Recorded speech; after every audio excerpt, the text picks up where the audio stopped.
não disser Shalom, a gente vai ouvir o som de vozes torturadas, seguindo para o nada. Se a gente não disser Shalom, a gente vai ouvir o som de vozes torturadas, seguindo para o nada. Se a gente não disser Shalom, já é fim da primavera e a rosa não nasceu.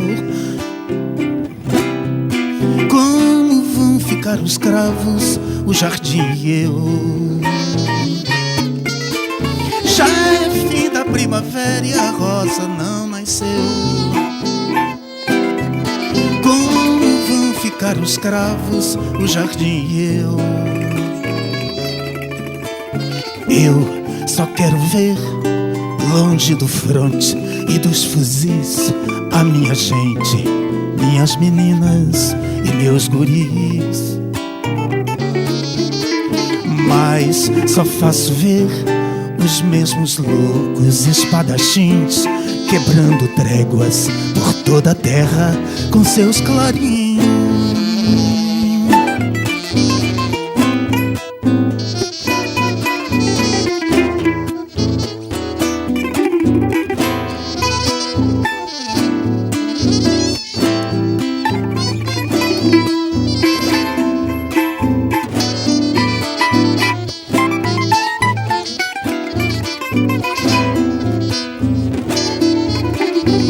Se a gente não disser Shalom,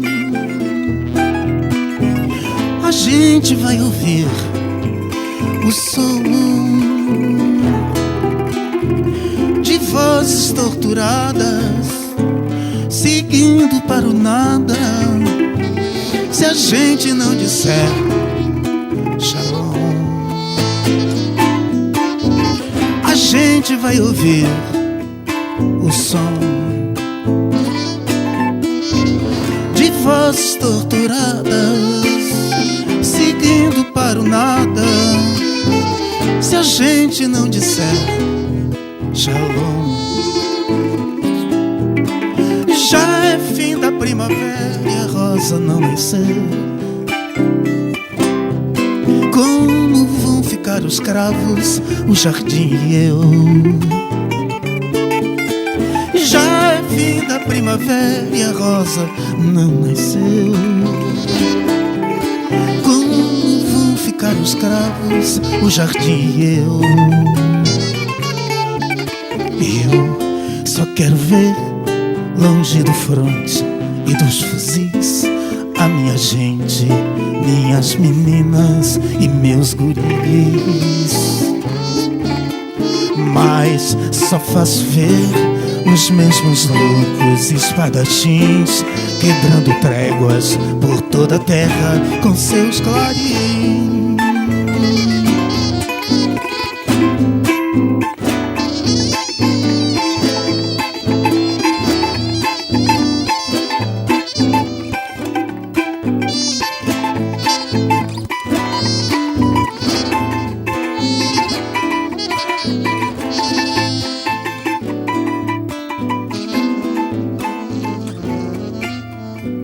Se a gente não disser Shalom,